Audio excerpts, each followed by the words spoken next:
Hi, so this is video 14, and we were speaking about the human brain and the mind. And it's very hard to conceive that you are not who you think you are. That is a leap right there. Um, how do I say that? Why do I say that? Well, first of all, you're not who, let's just say, you were named, right? So when you were born, you were given a name and a religion, usually, and a pretext of who basically you are in the world. You were given a name. That's not a name that you might have chosen. It was given to you, and we hold that so dear, especially when we're younger. We hold that name so dear. If somebody makes fun of your name, oh my God, it's, you know, we're willing to fight over it, a name that was given to you. You hold it sacred, I guess, because your parents gave it to you, but still not. As you get older, you realize it's not who you are. You know, we use it, I mean, naturally because, we've been using them for thousands of years to, express or explain to somebody who we're talking about or so on. Other than that, though, to bring it to that extreme where you're going to fight over it. There's something wrong with that. Religion, another thing. It's up to you to decide if you want to believe in a religion or not. It's not up to somebody else to give you one and then bring you up in it.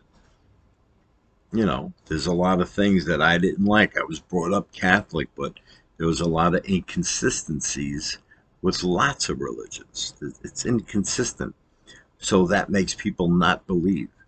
Now, I do believe in intelligent design. I do believe that there's something that started this whole universe.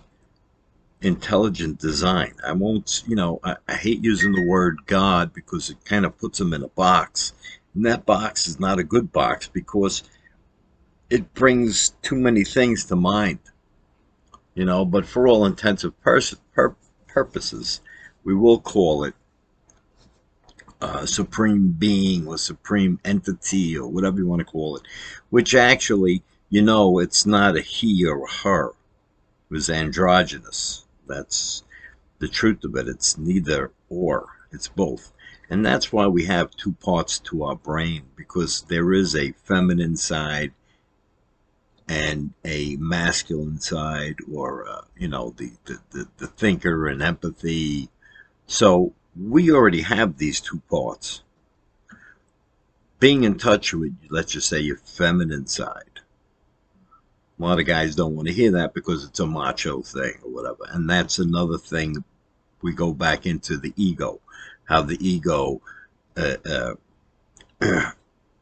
the ego holds these things dear to itself, and that's what makes us who we think we are, when in actually we're not.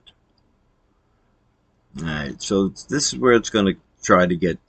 It's not going to try. It's going to get tricky for you to understand what I'm saying sometimes, or it was difficult for me. So this is not, I don't, I'm not, I'm trying to be humble because you know everybody goes through their stuff. But the ego is actually who you think you are, and that's the thing that holds all these things either dear or thinks that it's being attacked by the outside world, stuff like that. And this is why we sleepwalk. It's called being asleep. When you're being run by something that's really not you. Okay. So you need to drop ego. How do you do that? It's not the easiest thing. That means dropping everything that you have been taught, or that you have taught yourself, or that you believed your whole life. May it be short, or long, whatever it might be. And this is not easy at all. But is it beneficial? Yes, it's beneficial because if you're already struggling and you know that there's something else out there, then you want. So everybody wants peace. Deep down in everyone, we all want peace. We want peace. We want peace from ourselves. Sometimes we want peace from the mind itself, because some people's minds just don't stop. They're up at night. They can't fall asleep. Their mind just keeps going and thinking about tomorrow and yesterday. And these are all things that tie into religion, religious aspects. And I'm going to use Jesus because his parables are very. The Bible is not meant to be taken as literal stories as much as it was meant to be a guide for you.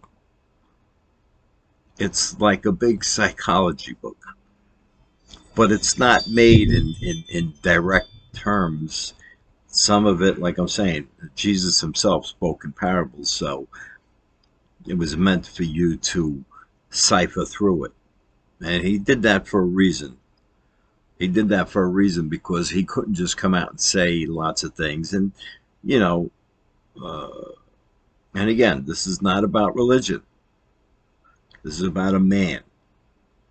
Jesus was a man, just like you, me, or a woman. If you think that he was the only son of God, he said he's not. And if you really understand it, you know he's not.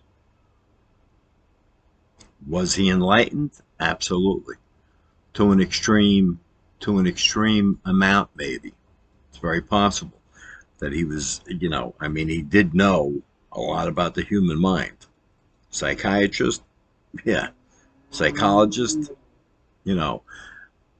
what is possible? Do you believe in the miracles that he was supposedly performed? Maybe those are possible. Like I said, anything is possible. In the Bible, in most books, they say anything is possible with God. So think about it. Anything is possible.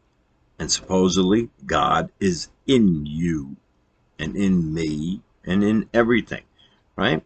Turn up a rock, turn up a piece of wood. I'm there, I'm there. He was there because he's connected with the Father or God or the God essence, just like you are. Same thing. See, everybody thinks that God's in them, but they don't believe that it's in them as much as he was, because he was special. We've completely put our ego, which is an entity in itself, has put him on a pedestal so that we can pray to him and stuff like that, but not be him. So we'll get into that, because Buddha said, I am no special than you. Enlightenment is meant for everyone, not just Buddha, not just him. It's meant for everyone. And this is what we're going to get into, how this all happens and how it's possible. And now we're learning that. Isn't this amazing time? Amazing time to be alive. It's great. Okay, this is the next video, and it's almost 10 minutes. All right, speak to you again.